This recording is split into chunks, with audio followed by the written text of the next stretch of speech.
अगर साहब आपसे जानना चाहेंगे, आप उस ख़ानदान से बिलोंग करते हैं जिन्होंने कौम को कुछ ख़ास दिया है, और आपके वालिद साहब की अगर हम जिक्र करेंगे तो काफ़ी ज़्यादा फॉलोअर्स है जम्मू कश्मीर में हर किसी जगह पे।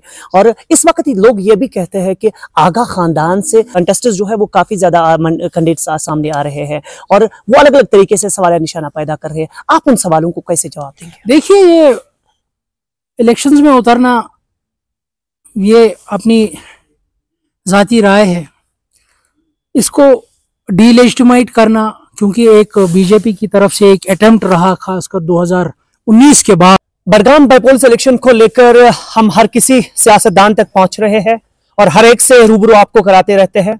इस वक्त हमारे साथ मौजूद है आगा सईद मुंतजिर, जिन्हें पीडीपी ने कैंडिडेट दिया है और एक बड़ी हस्ती है। आप सब लोगों को ये चीज मालूम होगी कि सबके नजरें और निगाहें आगा सईद मुंतजिर साहब पे है। इस वक्त बड़े पैमाने पे जो है लोग इनके साथ जुड़ते जा रहे हैं। कहीं ना कहीं हम ये कह सकते हैं कि अपोजिशन इसके लिए एक थ्रेट बन चुके हैं। आज आप इन्हीं से आपको मिलाते हैं, क्योंकि टॉप मोस्ट कैंडिडेट जो है वो इस वक्त बडगाम कॉन्स्टिट्यूएंसी के लिए सामने निकल कर आ रहे हैं। आगे साहब, सबसे पहले आपसे जानना चाहेंगे, जिस तरह इस वक्त सियासत का रुझान बडगाम कॉन्स्टिट्यूएंसी में दिखने को मिल रहा है, इस वक्त आप इस चीज को कैसे देखते हैं? देखिए, मैं इस चीज को बड़ी जिम्मेदारी से देख रहा हूं, क्योंकि जो ये फैसला यहाँ से 11 नवंबर को कलमदवात की सूरत में जाएगा, उसका बराह रास्त ताल्लुक जम्मू कश्मीर के लोगों के साथ है।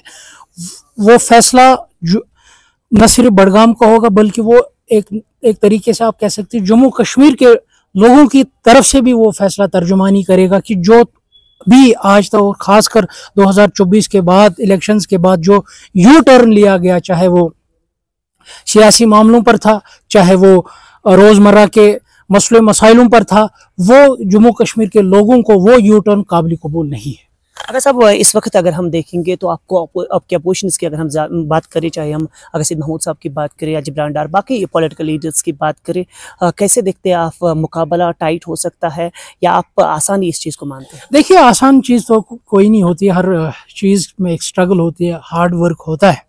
बहरहाल ये लोगों को फैसला करना है कि बडगाम की बका किस में है, बडगाम के लोगों का इज्जत नफ्स कैसे महफूज रहेगा। और उनको ये भी पता है कि पिछला साल का जो इलेक्शन था 2024 के बाद, किस तरीके से बडगाम के लोगों को ट्रैश किया गया, बडगाम के लोगों को दीवार के साथ लगाया गया, उनको कैसे अपने रहमो करम पर छोड़ा गया, अकेला छोड़ा गया इन मुसीबतों, इन चैलेंजेस के सामने में। और उनको ये भी याद है कि कौन शख्स था और वो कौन सी जमात थी कि वो जो उनके साथ शाना बशाना खड़ी थी, चाहे यहाँ पर डिमोलिशन ड्राइव का मामला था, चाहे यहाँ पर लैंड नोटिफिकेशन का मामला था, या बाकी छोटे बड़े मसले मसाइल थे, या सबसे बड़ा जो यहाँ के जवानों को यूएपीए के नज़र किया गया था, उनको कैसे किस जमात ने, किस फर्द ने उस यूएपीए की तलवार से बाहर निकाला। तो ये सब लोगों के सामने है। तो मेरे ख्याल से लोग उसी रोशनी में अपना फैसला करेंगे। हाँ, मैं इतना ज़रूर बताऊंगा कि लोगों ने एक चीज़ का फैसला किया कि अब हम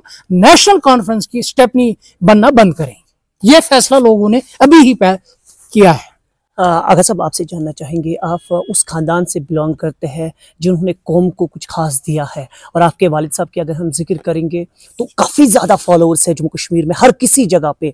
और इस वक्त लोग ये भी कहते हैं कि आगा ख़ानदान से कंटेस्टेंट्स जो है वो काफ़ी ज़्यादा कैंडिडेट्स सामने आ रहे हैं और वो अलग अलग तरीके से सवाल निशाना पैदा कर रहे हैं। आप उन सवालों को कैसे जवाब देंगे? देखिए, ये इलेक्शंस में उतरना ये अपनी ज़ाती राय है, इसको डीलेजिटिमाइट करना, क्योंकि एक बीजेपी की तरफ से एक अटेम्प्ट रहा खासकर 2019 के बाद कि यहाँ के जो बड़े बड़े इंस्टीट्यूशंस है, चाहे हमारा उसमें खानवादा सरफहरिस्त है, या मीरवैस साहब का जो खानवादा है, या जो हमारे मुफ्ती आजम का खानवादा है, इन इंस्टीट्यूशंस को कैसे कमज़ोर किया जाए।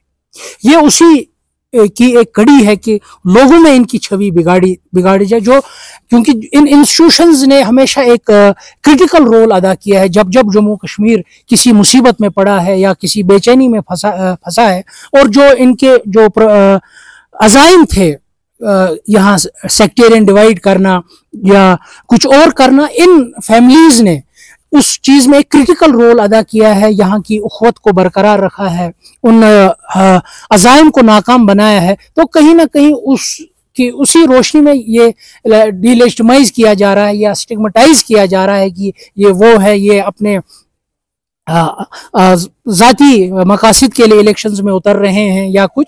उसका मकसद यही है कि जो बीजेपी का जो ये एक हमेशा से ये रहा है कि यहाँ के इंस्टीट्यूशंस को कमजोर करना, जो जिन इंस्टीट्यूशंस ने, जिन मराकिज ने यहाँ एक क्रिटिकल रोल अदा किया है, उन इंस्टीट्यूशंस को खामोश करना, ताकि जो बीजेपी का अपना एक मशीनरी है, जो वो चाहते हैं, आप देखिए वो कैसे आए दिन हमारे मजहबी उमूर में, हमारे कल्चरल इशूज में हाथ मार रहे हैं, ताकि वो ये जो उनका ये ख्वाब है यहाँ के मजहबी मराकिज को कमजोर करना या यहाँ की कल्चरल रिफॉर्म करना, उसमें जो जो रखने डाल रहे हैं, जो जो उसमें उनकी हर्डल्स बढ़ रहे हैं, उन हर्डल्स को दूर करना, ये उसी प्रोपेगेंडा का हिस्सा है।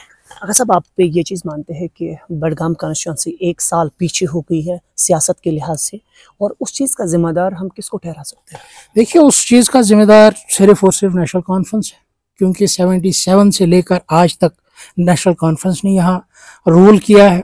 अगर आपको याद होगा, जब उमर अब्दुल्ला साहब पहली बार minister for state external affairs बने, वो तब बडगाम से ही चुन के गए थे वहाँ, तब उनको वो फोरम मिला।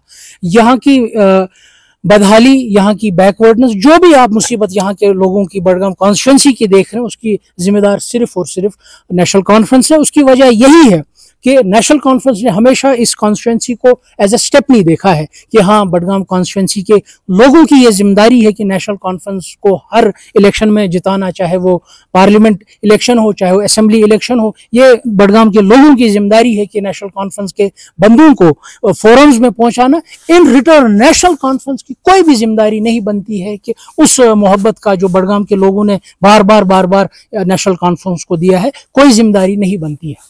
कल आपने सुना होगा सुरेंद्र चौधरी जो डिप्टी सीएम हैं, उन्होंने क्या स्टेटमेंट जारी किया, और अगर हुल्ला साहब की अगर हम बात करेंगे तो वो भी ये कहते हैं कि वो बडगाम कॉन्स्टिट्यूंसी के लिए कैंपेनिंग नहीं करेंगे। उन स्टेटमेंट्स को आप कैसे देखते हैं? देखिए, ये नेशनल कॉन्फ्रेंस का अंदरूनी मामला है, क्योंकि डिप्टी सीएम भी नेशनल कॉन्फ्रेंस को बिलोंग करते हैं, ये साहब भी नेशनल कॉन्फ्रेंस को बिलोंग करते हैं। ये इनका अंदरूनी मामला है, मैं किसी भी जमात के इंटरनल मामलात में पढ़ना नहीं चाहता हूँ। मेरा फोकस इस वक्त यही है कि किस तरीके से, कैसे हम बडगाम के लोगों के इज्जत नफ्स को महफूज रखें, और जो बेसिक राइट्स और बेसिक एम्यूनिटीज से यहाँ के लोगों को दूर रखा गया, उसको कैसे हम लोगों के डोर स्टेप तक पहुँचाएं।